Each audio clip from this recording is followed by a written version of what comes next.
Yeah. Hey, man, what y'all on with your boy Prophet, man? We back with another one, man. Back with another reaction. Now, look, this going to be a little bit different type of reaction. We coming at y'all with some educational type ish, man. Some money type vibes. And y'all can let me know if y'all like these type of reaction. You know what I'm saying? This video is called Why You Never Need More Than $10 Million. And, bro, as a nigga that's trying to make some money myself and go crazy myself, I like watching these type of videos. So y'all can let me know if y'all rock with these type of reactions. You know what I'm saying? I'm gonna give y'all my thoughts on everything that they say in the video as far as, the money shit and, you know what I'm saying, making money and everything like that. So let's go and check it out, man. Here we go. I have a friend who's selling his business, and he's probably going to sell it for like low 8 figures. Okay. He wants to take all of that money, all of it, and put it in Bitcoin. He already owns a lot of Bitcoin. He 8 made figures? a lot of money in Bitcoin. And I told him, I'm like, realistically, I feel like, I mean, I don't have this amount of money, but I feel like life doesn't change that much after like 4 to 5 to 6 million. And like, you should probably focus on capital preservation. If you're going to take a massive risk, do it with money over $10 million or something like that. And he's like, yeah, but I still want to put it in Bitcoin. What would Now, bro, this is my thing. This is my thought. Before I even get to the video, right? $1 million now in 2025 ain't $1 million how it used to be back in like 2010, 2000. You know what I'm saying? Back in that time, like $1 million nowadays, bro, that shit could be gone quick, bro. Like $1 million is like the new 100K, if you ask me. Like, even a nigga that's up 6 figures, like 100K, 200K, 300K, like that's a lot of money, bro. Don't get me wrong, it's a lot of money, but is it really enough money to like be like, all right, I can just chill now? You know what I'm saying? I don't think it is, bro. Y'all can let me know what y'all think. I don't really think it is, bro. I feel like you don't need it, but like having 10 million, it's like, okay, now you can just kind of sit back and chill. You don't gotta really do shit because at that point your money can work for you. But let me know what y'all think, though. is the optimal Let's hear what they got to amount say. of money to have? Is it 4, 5, 6 million? After what point does it really start to like degrade? Well, we have a client who is really good friends with a billionaire, and he was out having some adult beverages, drinks with this billionaire, and he said, "Hey, man, you've Adult had so beverages much looking at success. it. You sold your company last year for like $900 million. What's rich? Like what? I mean, here you can have anything in the world, any sort of private jet, anything you want. What do you consider rich?" And he said, honestly, 10 million bucks. Because once you have 10 million bucks in the bank, even if you're not very good at managing and you just make 5% on that, it's $500,000 a year you can make every year. And it's kind of hard to spend $500,000 a year if you're debt free, right? So if you have 10 million bucks, that's kind of the threshold. Now that's from the perspective of a billionaire. I think most folks, if you have a couple $1 million invested, a lot of people just don't have lifestyles that are that big, right? So if you have $4 million, $5 million, there's pretty good chance you're going to be financially independent in most parts of this country and most lifestyles. Because it really depends on what you spend your money on. Because a lot of niggas get money and just buy dumb shit. If you just have the discipline and the mindset of like, all right, I got money, but I am not finna just spend my money on dumb shit that I don't need, then you'll be straight.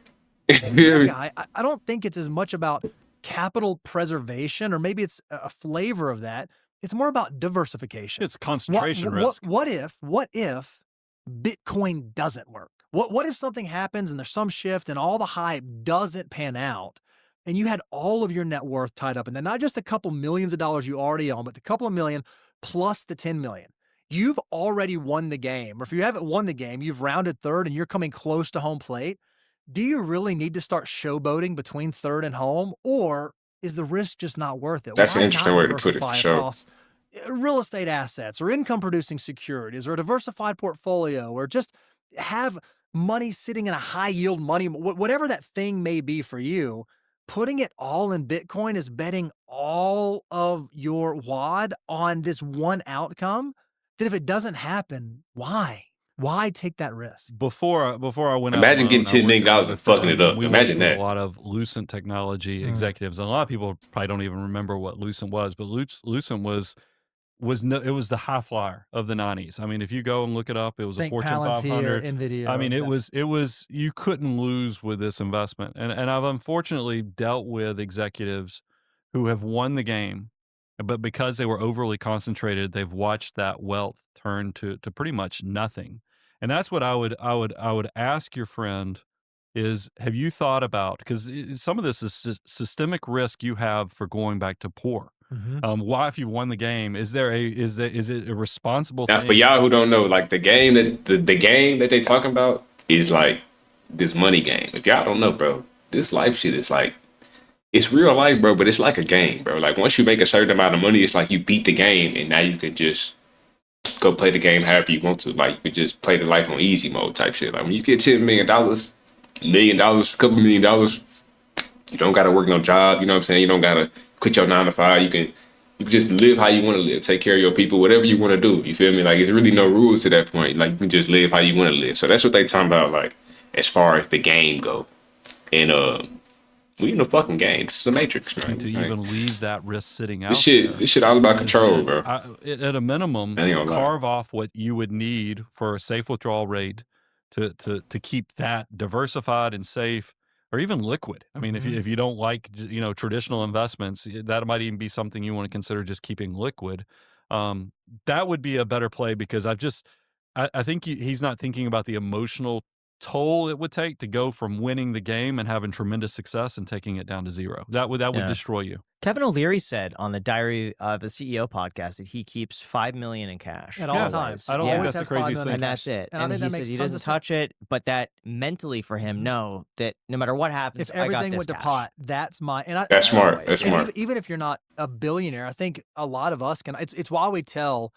Even retirees who are in financial independence and they're living off of their assets. Because, bro, like, it's so much shit that go into this money shit that niggas gotta, like, understand and learn, bro. And if you don't learn, it's gonna be used against you. Like, you know what I'm saying? Like, we gotta stop being so fucking ignorant and be willing to just learn the shit, bro. Because once you learn it, you can't unlearn it. You know what I'm saying? Like, once you learn how to put your money into a stock or put your money into a fucking S&P 500 or some shit, or a Bitcoin, or like just put your money in different places where it can keep growing. Once you learn how to do that, then bro, can't nobody tell you shit. You know what I'm saying? Like you really like be in control of your life. For real. If you can just keep like 18 to 20 niggas be working for money, expense and liquid cash, not knowing that you can do everything these rich niggas do. 24-month runway that no matter what the economy throws, no matter if there's a global pandemic, a real estate crash, tariffs, stuff in the Eurozone, whatever that is, you've given yourself enough time that you can give your portfolio time to recover. You can weather that storm if you have that cash there. It's the same sort of idea, just on a smaller scale. So again, I think throwing it all in Bitcoin is just,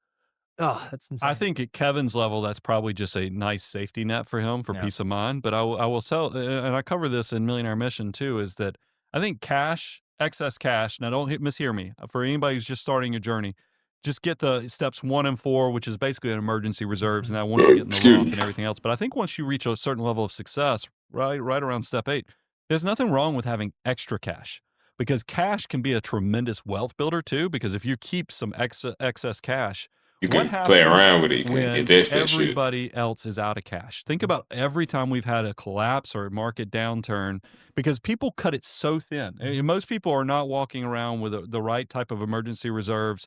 They're not, protecting their levered assets right. So as soon as the oxygen leaves the room, meaning cash, people all of a sudden, that's when the deals are out there. How did we get this building that we're filming this in?